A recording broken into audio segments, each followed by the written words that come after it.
La persona que nos envió esta historia decidió mantener el anonimato.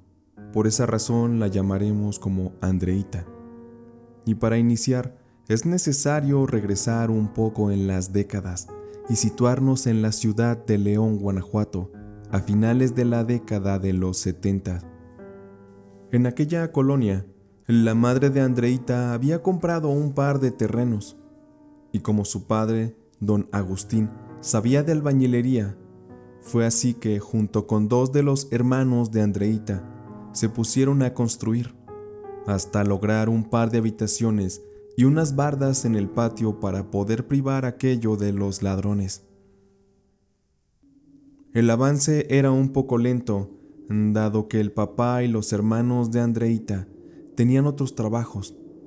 Sin embargo, la bisabuela de Andreita, doña Juanita, que aún vivía y era una mujer de edad muy avanzada, decidió irse a quedar ahí a vivir. Ella insistió mucho, hasta que le llevaron por fin una cama y unas cosas para que pudiera quedarse lo mejor posible en lo que se terminaba la obra. Había un detalle con esta viejecita, y es que ella era ciega. Había perdido la vista a causa de una enfermedad, por lo cual constantemente los familiares de Andreita le llevaban comida y la bañaban, le daban todos sus cuidados. En algunas ocasiones, cuando don Agustín llegaba a aquella finca, doña Juanita lo recibía, saludándole y diciéndole que había estado yendo un señor de un caballo a visitarla. Aquel hombre se escuchaba cómo dejaba su caballo en el patio, se bajaba y entraba a la casa caminando, haciendo resonar las espuelas en sus botas. Don Agustín no le creía a doña Juanita y le decía que era imposible que alguien se metiera, porque el barandal siempre tenía una gruesa cadena y por la puerta jamás cabría el caballo. Pero doña Juanita insistía y le decía a Agustín que aquel hombre entraba seguido y se le acercaba, le acariciaba la cara. Eso sí, la mano de aquel hombre era muy fría y también el hombre le decía cosas al oído que para doña Juanita resultaban poco entendibles. Y después caminaba el hombre hacia dentro de la casa y hacía como que buscaba algo, porque movía cosas de aquí y cosas de allá. Después, doña Juanita decía que se escuchaba el sonido como si aquel misterioso hombre vaciara muchas monedas, y luego se regresaba haciendo un ligero viento en su andar. Se despedía de doña Juanita para después subirse al caballo y marcharse. Pasó el tiempo y doña Juanita falleció. Don Agustín, por su parte, seguía aún trabajando en la construcción de aquella casa, y así sus hijos y su esposa doña Diana se fueron a vivir ahí, pues ya la casa tenía las habitaciones suficientes y todo lo necesario para estar a gusto. Andreita y sus hermanos, que apenas eran unos niños, fueron creciendo y teniendo muy en mente todas aquellas historias que su bisabuelita doña Juanita les contaba acerca de aquel hombre que la visitaba, además de otras cosas que ocurrían en aquella casa, de las cuales Andreita, sus hermanos y padres también serían testigos, pues constantemente durante los años de estancia en esa casa veían una sombra que rondaba el interior, o escuchaban voces que parecían provenir de una de las habitaciones.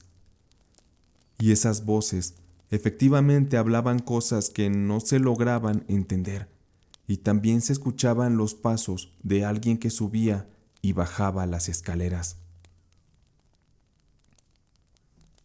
Esto de principio sí provocaba mucho miedo en aquella familia, pero al tiempo simplemente se convirtió en algo normal. Pasaron más años y don Agustín falleció, y los hermanos de Andreita se casaron y también Andreita. Por lo tanto, se fueron todos de la casa dejando solo a doña Diana. Sin embargo, pasados 6 años, Andreita ya con un hijo, se divorció y tuvo que regresar a vivir con doña Diana. Y aquí es donde algo muy horrible comienza a ocurrir. Pasa que Carlitos, hijo de Andreita, decía que por las noches él sentía que había alguien en el dormitorio. Él decía que era un ángel oscuro porque lo veía completamente de negro y con los ojos rojos. En varias ocasiones el niño contaba que veía a aquel ser y esto le producía mucho miedo y constantemente despertaba llorando por las madrugadas. Andreita sabía que en la casa pasaban cosas, por lo que le creyó al niño y diario le rezaba antes de dormirlo. Pero era cosa de tiempo para que Andreita también viera otra vez a aquel ser. Pues una tarde, mientras ella cocinaba y su hijo estaba en el cuarto de su mamá viendo la tele, Andreita logró escuchar cómo los pasos de alguien bajaban las escaleras, con una pisada firme y pesada. Y esta sombra se metió a la habitación donde estaba el pequeño Carlitos, y así, Andreita corriendo fue a ver que el niño estuviera bien. Sin embargo, cuando entró a la habitación, el niño estaba tranquilo viendo la televisión. Tiempo después, falleció doña Diana también, y se quedaron en esa casa únicamente Andreita y Carlitos. Con el tiempo, otra de las sobrinas de Andreita, llamada Katia, comenzó a ir frecuentemente a la casa. Ella tenía 7 años en ese tiempo, y la niña también aseguraba que veía constantemente a este ser, el cual ella decía que era un señor que se acercaba a ella y le decía cosas. Este hombre le ofrecía mucho oro y muchas joyas, pero nunca le decía a cambio de qué le entregaría el dinero. A raíz de esto parece que a Katia se le pegó el fantasma de aquel hombre porque, una noche, la mamá de Katia le llamó a Andreita muy asustada porque en su casa se había formado una humedad en la cual la figura de aquel fantasma siniestro estaba presente.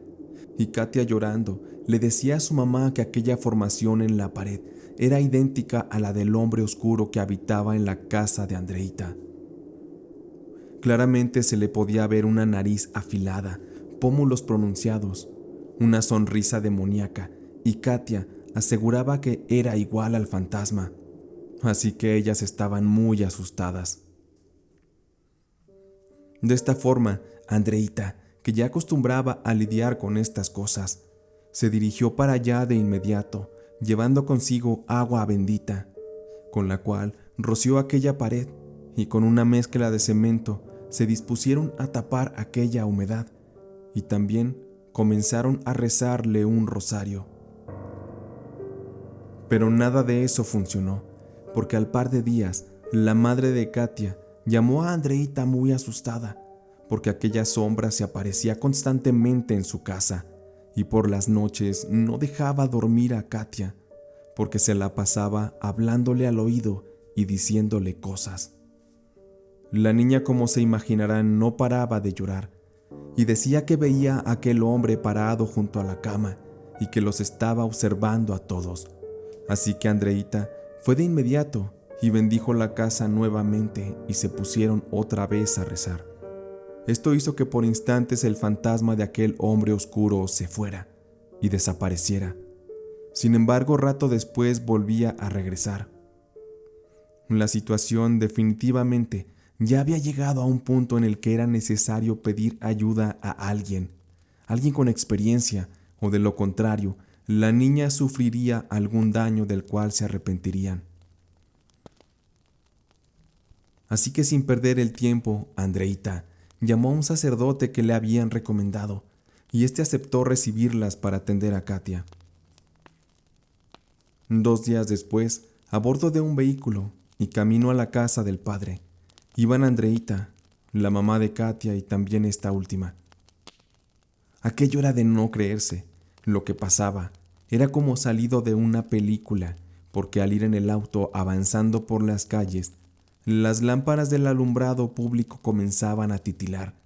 Se prendían y apagaban ante el paso donde viajaban estas personas en aquel vehículo. Es como si aquella fuerza maligna quisiera que supieran que estaba presente y que no sería fácil zafarse de su poder. Pero ante esto, no había tiempo que perder, porque Katia se sentía mal y decía que aquel ser le había dicho que no importaba a dónde fuera, él siempre estaría ahí con ella.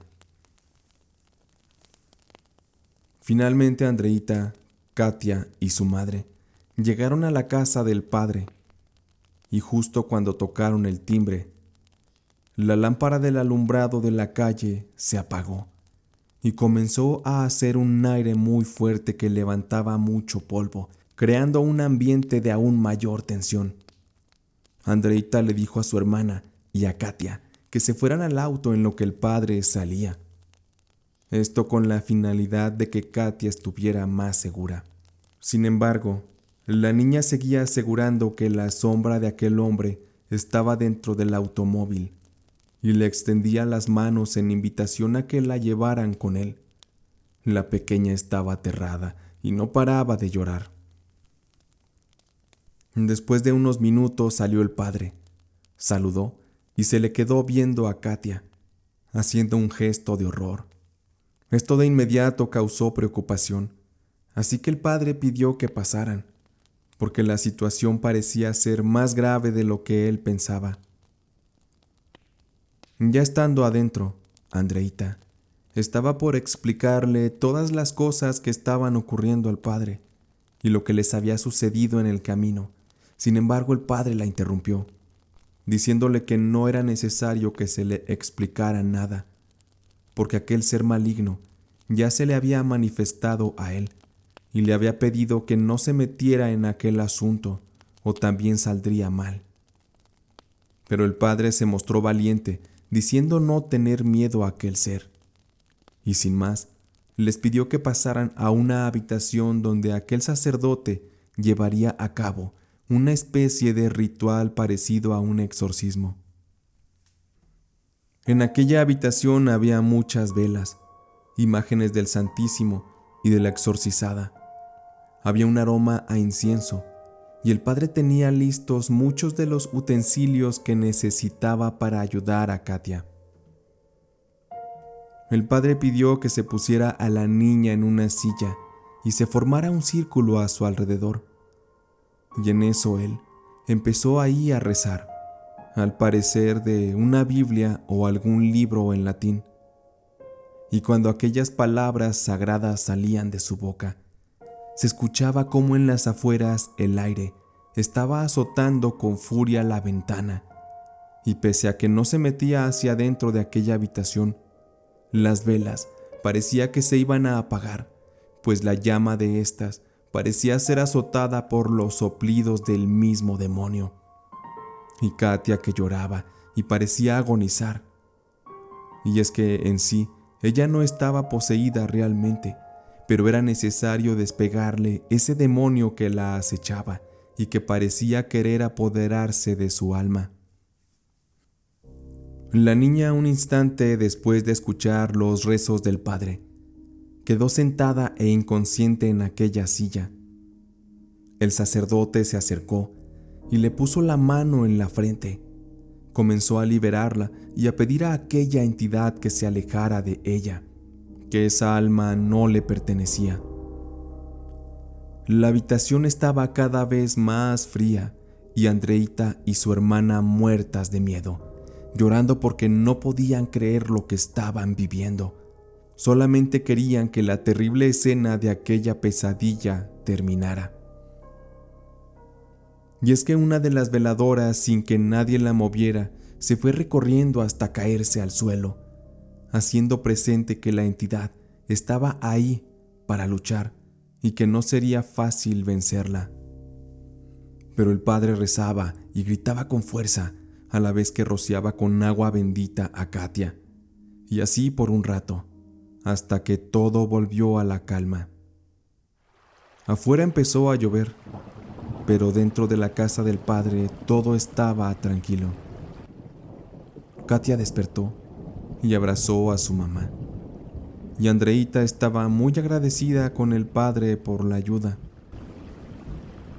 Y antes de que se fueran, comentó que aquel demonio seguiría estando presente en la casa, que tuvieran mucho cuidado.